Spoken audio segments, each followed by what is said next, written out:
I'm Chris Runge, and this is Study Hall. Welcome to Study Hall, the podcast dedicated to getting a little bit smarter about advertising. What's up, Study Hallers? Welcome back. Today we're talking about the third of 5 sections of Tim Wu's excellent book, The Attention Merchants.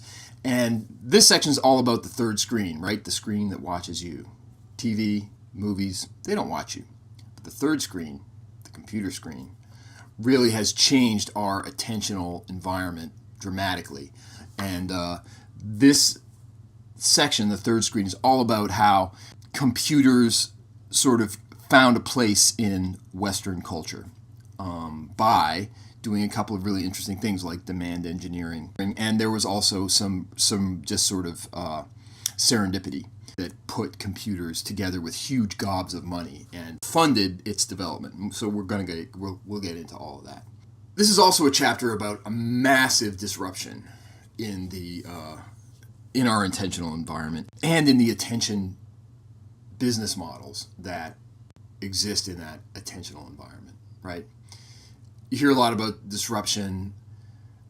People will say things like, that the ad blocker. Who could I be talking about? The ad blocker is as big a deal as the Gutenberg press. Well, the ad blocker isn't as big a deal as the Gutenberg press, but the computer is. The computer is as big a deal as the Gutenberg press, and it's easy to forget that because, we've it's takeover of our consciousnesses and that its takeover of our culture has been so complete that this is a classic example of not seeing the forest for the trees. But the third section of this book is a really great history and an opportunity to think about how this state of affairs that seems so natural to us now. That's certainly my lived experience. I mean, I was a child when there were no computers, and then I remember my dad getting the TRS-80, and things just sort of took off from there. But I certainly remember a time when there were no computers, or computers were these sort of, crazy. When I was in college, I had a K-Pro, which was allegedly portable. It weighed 23 pounds, and I had to wrap it in a garbage bag every time I wanted to take it to the library. But, it was portable. I took it to Scotland, believe it or not. Somehow got that thing through British Customs. Try that today. End up on a list, I'm sure. Anyway, so enough reminiscence from Runge. We're gonna sort of think about that disruption as we go through this section, and reflect on the fact that how powerful and interesting computers are as an attentional substrate.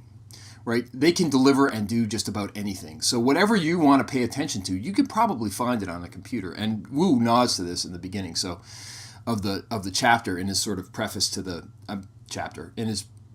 section, he sort of nods to this with a quote. He says, "The very plasticity would let computers, take audiences from television in ways other technologies could not." Absolutely right. So let's get into it. Chapter 14, Email and the Power of Check-in. So this is kind of about demand engineering, and it's a great story, right? As Wu does. Wu is, again, I've said this before, but he is just a master storyteller. He's great at linking these what would be terribly dry and technical sections to people and making it interesting. So another great reason to read the book if you're interested. So it's 1971, and there's this guy, Ray Tomlinson, who's working for a consulting group in D.C., and they're trying to figure out how to use this thing called ARPANET, which was built in 1969 by I think by DARPA, and it was the proto-internet, which of course I'm sure you know. But so they built a network, but they needed to find a way to make it useful. So this was demand engineering. They're classic advertising. They're looking at this thing they made, and they're thinking, how the hell are we going to get people to use this? So Tomlinson was working with file transfer protocols, right? FTP. We all know the FTP sites, right? So he was trying to engineer the first FTP sort of protocol, and then he had the idea, well, why not, instead of sending files, why don't we just send messages? And that was email. So he invented the @ sign. Interesting. If anyone that's something to pepper your conversation with, I'm sure. Riveting conversation at parties, for instance. Talk about, do you know who made the @ sign? Actually, I don't recommend you do that. So Tomlinson, as a demand engineer, had created this first sort of the first powerful internet mediated attention, call it substrate, email. And then we learn about Steve Lukasik, who was a director of DARPA and had an early portable email device. And it's actually pretty hilarious. I was talking earlier about my K-Pro, right? My monstrous K-Pro computer, which had a screen on it, by the way, that you could cover with your hand, right? I'm a medium-sized human male, and I could cover it with my hand, cover that first screen with my hand. So Lukasik had this equally hilarious device he used to carry around with him, and he had to actually stick a phone receiver on it. And those of you who are my age will remember those kinds of modems. But he would stick that on there, and he would check his email. So he became, in Wu's narrative, the first guy to ever have an email check-in. And then Wu gets into this very interesting. He uses this as a jump-off point for a very interesting discussion of psychology and operant conditioning, right? Which is what B.F. Skinner is all about. In fact, the Skinner box, I guess I learned, the technical term for a Skinner box is an operant conditioning chamber. And that's pretty much, what the internet is these days when you really think about it. So he gets into the operant discussion, Wu does, in this part of the book. And it's very interesting. And he kind of lines out the research that shows that you don't need a reward every time, right? But once you're rewarded, you begin to alter your behavior, even if it's bad for you. And it's actually more effective if the reward is intermittent. So when you think about that in the way humans interact with each other naturally on the internet, and that'll become important later in chapter 16, the way humans relate to each other on the internet sort of naturally, you're never going to get, rigid interval reinforcement. You're always going to have variable interval reinforcement.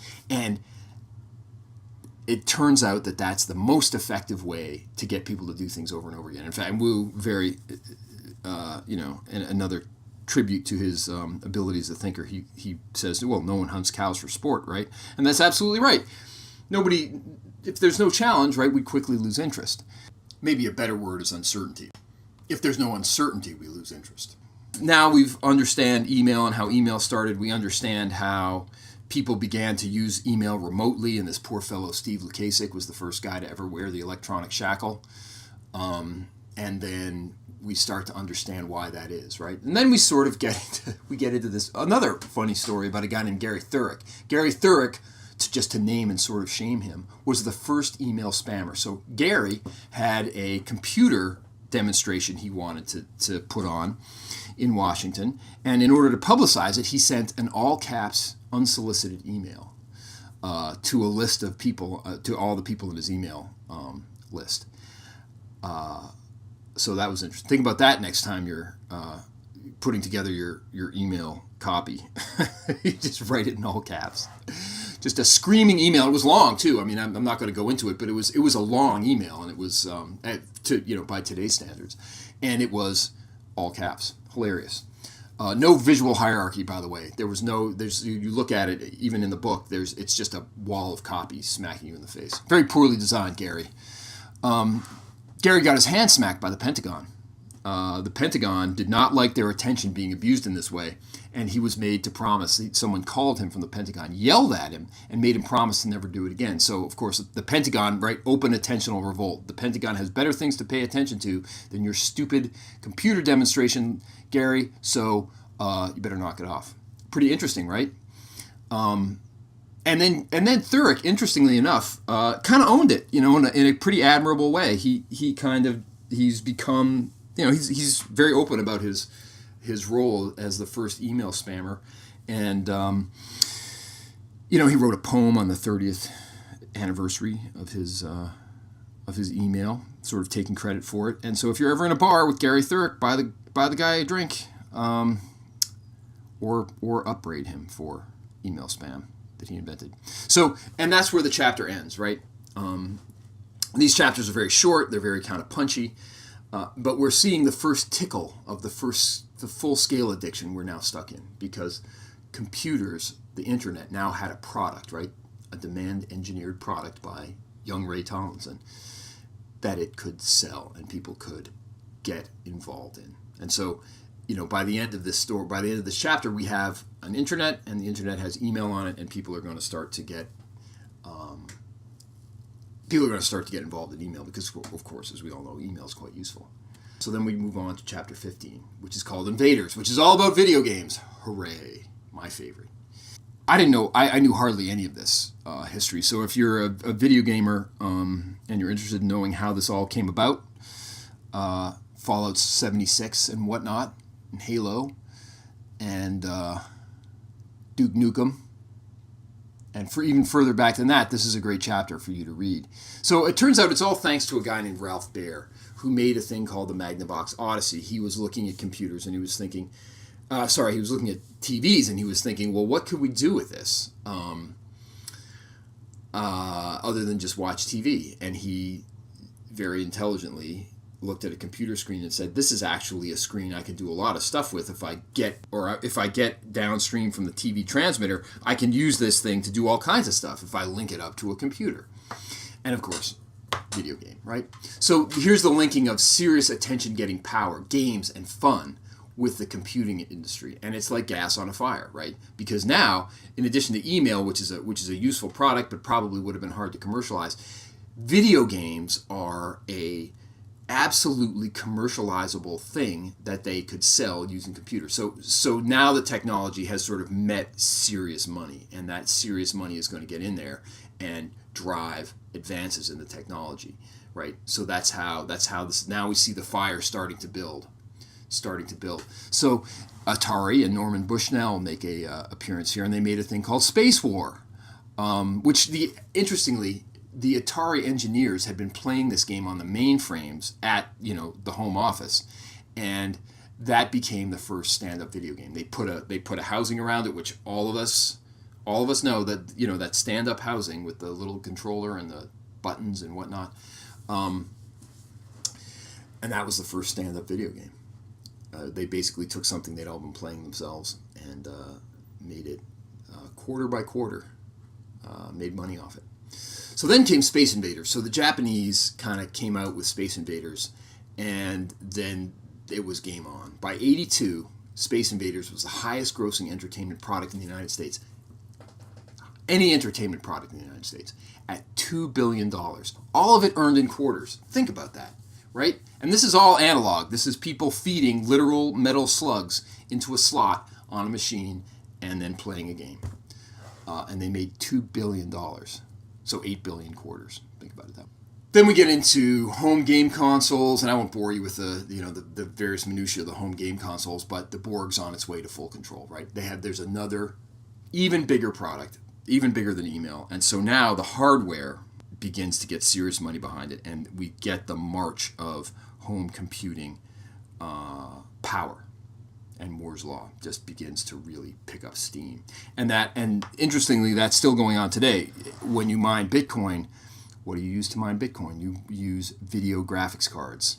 Why? Because video graphics is, these are some of the most powerful processors you can get your hands on. Why is that? Well, just have to look back to chapter 15. It's because playing games has such a powerful hold over our attention and is such a powerful economic generator.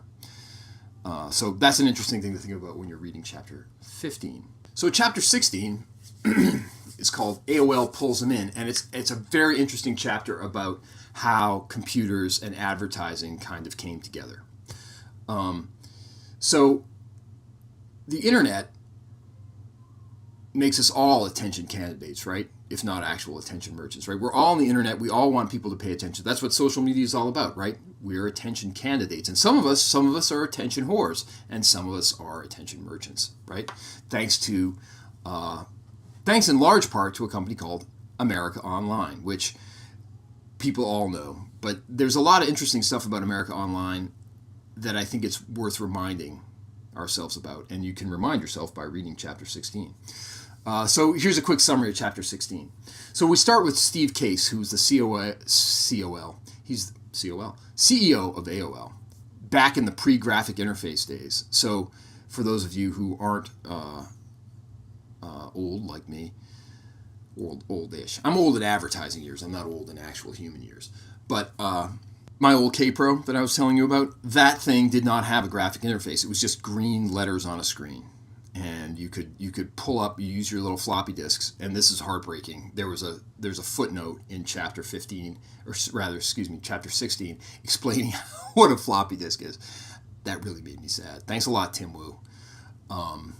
Anyway, you use these floppy disks. You have a system disk, and then you'd have a data disk, and you'd boot up, and it took forever. You're taking disks out, putting disks back in, and eventually you get to this screen, and there's nothing on it but what we used to call the C prompt, and you'd kind of start from there. And then if you had, like I said, if you were using WordStar, which is what I used to use all the time, not WorldStar, but WordStar, which was actually a pretty damn good word processing program. Better, I would argue, than the miserable bloatware we all use that I'm not actually gonna name.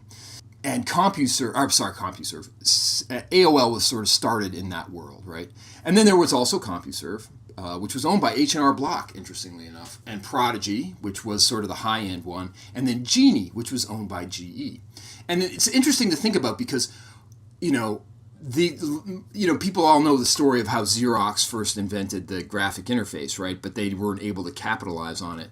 And this is actually another point that Wu makes in his book, The Master Switch, which we're not going to get into now. But it's these big companies, for whatever reason, H&R Block, GE, you'd think they have all this money, and Prodigy actually, which was owned by, I believe, Sears, you'd think they'd have all this money and all the smartest people were working for them, but they find themselves in this totally new, truly disruptive space, and they can't make it happen.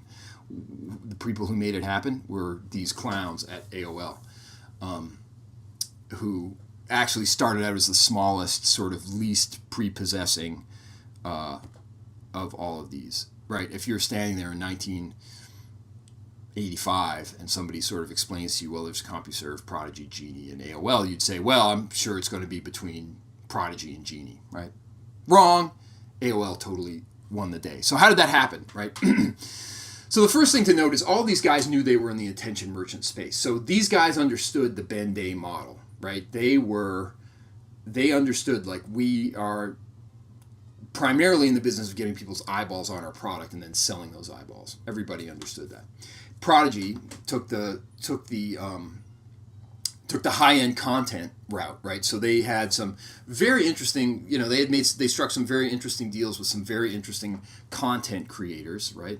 And they used the Ben-Day method of low price plus ads to bring people in, right? And interestingly, they were also looking to become a shopping network. But, okay, and so here's what I was talking about before, right? How does a bunch of smart guys like Prodigy mess this up? They wanted a premium price for the stuff you bought online. And Wu points out this is in the days when graphics were not tremendous, right? I mean, it took a long time to download even basic graphics. They wanted a premium price, and you couldn't tell what you were buying. So, and they had the right idea, but totally the wrong execution. And this is something for everybody who's in business to really think about. You can have a great idea, but if there's even little things get done wrong, you might as well not even be in the race at all. Because who remembers Prodigy these days, right? Hardly anybody. I didn't remember Prodigy until I read the book, and then I realized, oh yeah, I remember those guys, sure. I won't do CompuServe and Genie too much just because they were sort of in the middle between Prodigy at the top end and AOL on the bottom end. But except one little quick note, CompuServe actually went and hired an ad agency to put out an ad campaign for them, and the tagline or the headline, I'm not sure. Wu doesn't show you the ad, but their big line was, "You got to get this thing," which is I thought was hilarious because, I mean, what? How's that? That's a call to action, but is that what's the benefit there? Anyway, I think it just shows that it just underlines how, this is how people act around a truly disruptive product. Nobody knows what to do with it. This crazy hot potato comes flying through the window. Everybody wants to catch it, but nobody knows what to do with it, right? Including the geniuses on Madison Avenue who, when delivered the CompuServe package of features and benefits, the best they could do was like throw up their hands and be like, "It's great, you ought to get it." Not that I do any better, by the way. I'm sure if somebody were to walk in and show me some amazing new product that would totally turn the world upside down like computers did, I'd probably say something just as ridiculous in hindsight. So if you're the copywriter that wrote that line, I'm not cracking on you. I just think it's a monument to how difficult to understand this whole thing was, and how what an insane ferment there was in computers, in the early 90s to the early 2000s. So don't hunt me down and kill me. All right, thanks. So let's get back to AOL. So AOL, right? So Prodigy, let's just sort of think this through. Prodigy is doing high-end content that they create, and they're doing the Ben Day thing. They're trying to bring you in for a good price and then show you ads, right? The genius of AOL was they made users the content generators, right? And they reintroduced community. So let's read this quick quote here on page 202. As one employee, Randy Dean, later put it, "We wanted our users to have these little epiphanies out there by themselves typing on their computer, that they were part of something bigger, that technology did not have to be a cold place, and there was comfort out there." Remember last time we were talking about Elvis on Ed Sullivan, and we ran across that cultural commentator who said, everybody was watching this everybody was watching this, but it was a one-way experience. We were all atomized and there was no community. Well, AOL reintroduced community, and that was their genius move. Wu goes through this kind of queasy discussion of like AOL chat rooms, which if you remember AOL chat rooms, you remember AOL chat rooms. I'm not going to get into it. But it's an amazing way. I mean, it was such a simple technology. It just shows the power of a good idea.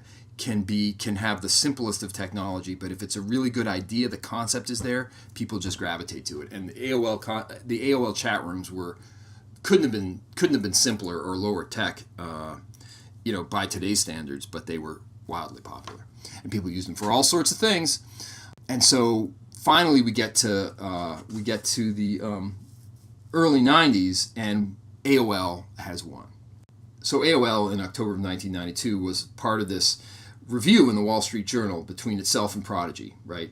Which the Wall Street Journal referred to as online database services. Another really interesting cultural artifact, right? They didn't even get it right. Online database services, that's not what these are, Wall Street Journal. But, that's how crazy it was. So anyway, this guy Walter Mossberg, in the writing in the Wall Street Journal, said of Prodigy that it was organized more like a broadcast network than a common carrier of information. This is Wu talking. While he praised its news service, he ultimately found it seriously flawed. As he wrote, quote, this is quoting Mossberg, "Its content promises more than it delivers," end quote, while splashing, quote, "distracting paid advertising across the bottom of many of the information screens," unquote. Really interesting commentary by Mossberg. So I think we can say in Mossberg's eyes in 1992, Prodigy didn't have the attentional power it needed to justify the ad. So that's an interesting thing to think about, that there is some sort of ratio between attentional power of content and the efficacy of the ads that run on the content. Back to Wu and Mossberg. Okay, so this is Wu. AOL, in contrast, simply ran more smoothly. Its, quote, "electronic mail system is sophisticated and easy to use." There's email again. And, Mossberg concluded, quote, "I see America Online as the sophisticated wave of the future." So, user-generated content. This is where it really made its bones. And that's why we're still talking about it today. And that's why we have to deal with social media. That's why we have to deal with the guys and gals at Facebook and Google and Instagram and Twitter and on and on and on and on and on, because they have been the beneficiaries of the genius of Case and AOL of making people and community the attention substrate, and this culture we live in has never looked back, right? Once they win, right, they hire, AOL does, they hire a guy named Bob Pittman, who's a Methodist preacher's son. There's that preacher man dynamic again, and a guy named Meyer Burlow, who has some hilarious quotes, which I'll read to you. Lot of, I just love that guy. I'm sure I would have liked him a tremendous amount had I worked with him.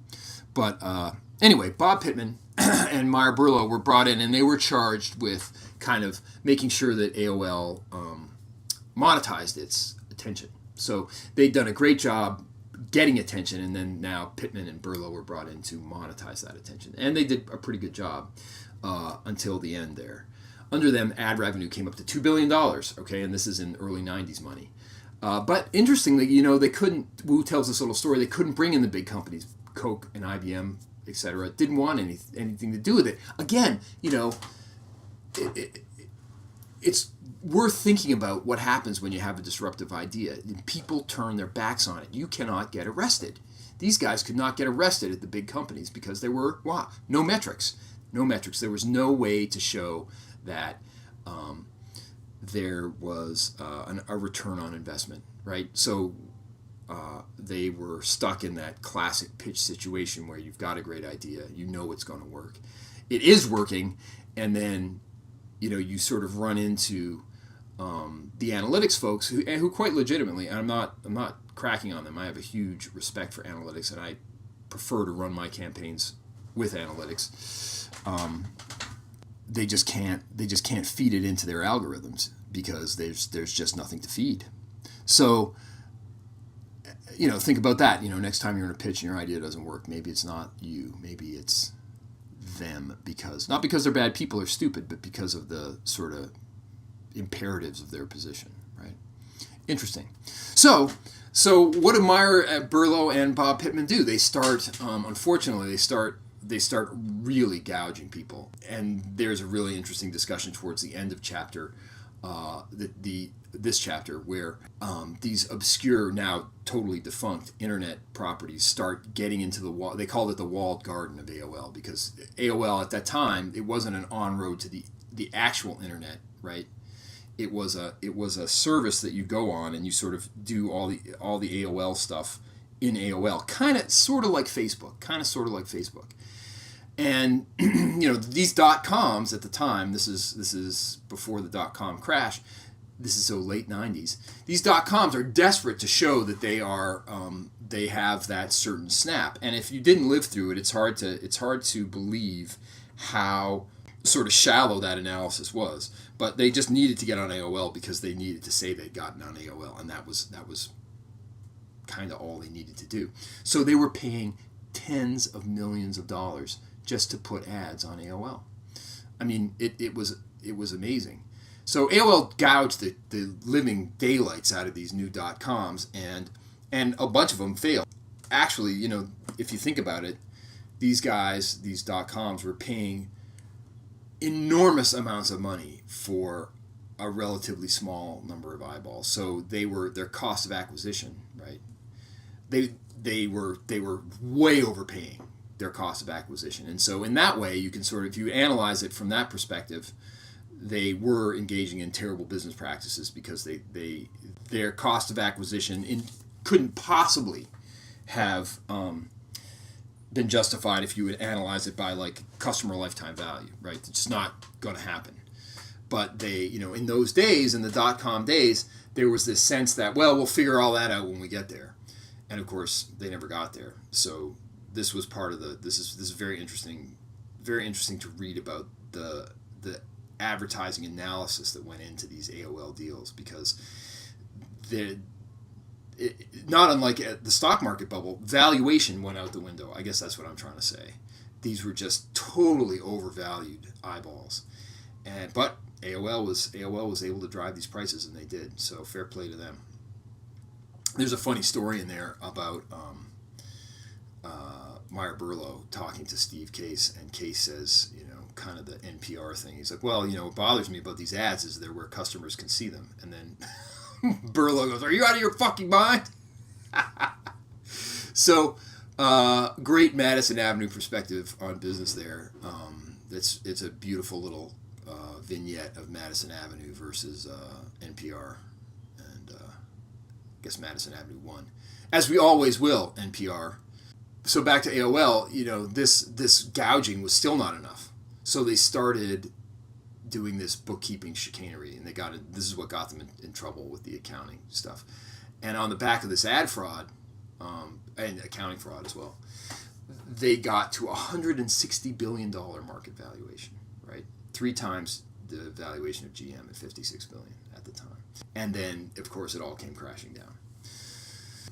So these 3 chapters, while they're short, super short, they're a really, really important part of the history of our culture and the history, and a great insight into advertising. Just one last thing about AOL. I mean, this was the beginning, when you know, to my eye, this was the beginning of, you know, digital advertising's really unfortunate problem with fraud. These guys have, as a group, I'm not making a statement about any individual people, but as a group, you know, digital advertising has kind of really never been on the level. And they're just now starting, you know, there's been this huge, I guess, call it 20-year struggle to get some firm grasp of what's going on with digital advertising. And it's been complicated by this chaffing of unscrupulous people who are just after the dollars. And I think you could argue that was the case with AOL at the end. It's just greed run wild, which is unfortunate because it was a brilliant idea. It was a brilliant insight to make people the subject of our attention. It sort of brought us back full circle, and you know, you have to give them kudos. They restored community to our culture. Whatever you think about, you know, anything from Twitter to 4chan to YouTube, there's a sense of community online that, you know, looking at this book, reading this book, and thinking back on my own life, that was definitely lacking in the you know, the media world of the late 80s. And, you know, whatever you think of that, whatever you think of sort of having a banner ad on your community, AOL really, I think it was a brilliant accident or a brilliant insight. It's not really clear to me whether it was an accident or an insight. But it happened on their watch in their company, and I think they deserve I think that outweighs the unfortunate kind of end that they went through. And that's also an interesting thing. We're not going to get into their hookup with Time Warner, but that's a very interesting story if you want to do a little research on that. Anyway, so that's the end of this study hall. I can't believe it. I'm pretty sure this is under an hour, and I'm very proud of myself for having brought it in under an hour. Thanks for listening, and we'll talk to you next time. Congratulations, you just got out of study hall. I want to thank Henry Veloso for the music and say sorry about the editing. I did it myself. Study hall is sponsored by Douglas & Runge, an advertising and marketing consultancy. See you next time.